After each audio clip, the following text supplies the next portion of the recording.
Hi everybody.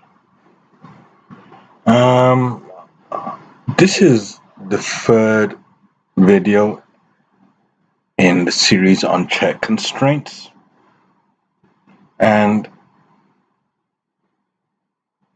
I'm recording this because I said I was going to record 3 videos on check constraints.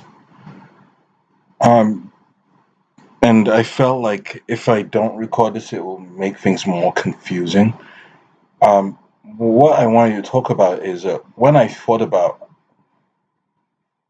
what I said, which is I was going to show you all how I generate um, all of these unique values for columns which should be unique, not null, and which are used as a natural key.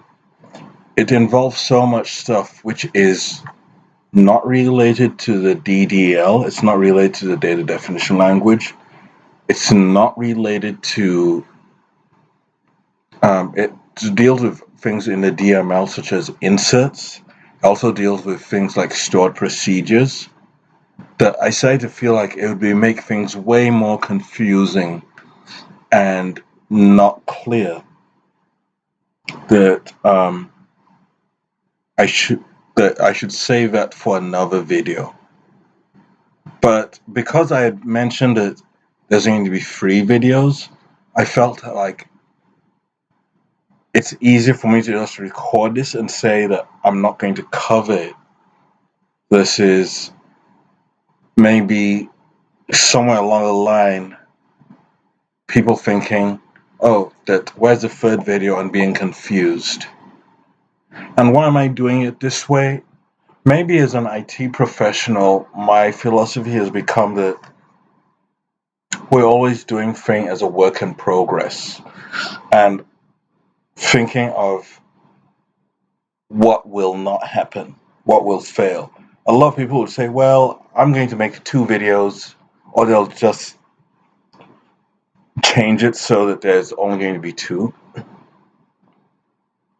But one of the things, again, about my philosophy would be about an IT person, especially when it comes to system administration or DevOps, is planning for failure and acknowledging the fallibility of us human beings. And part of that fallibility is saying, like, I might never come back to doing this.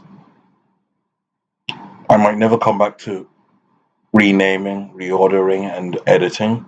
So I felt the simplest thing right now is let me make a third video and just say, there's nothing here.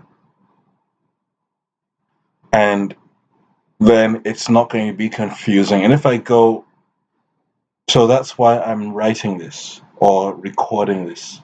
And I keep planning it as I do this more and more, that so much of what I'm trying to do is really not about the technology or the code or this cool thing, but trying to figure out a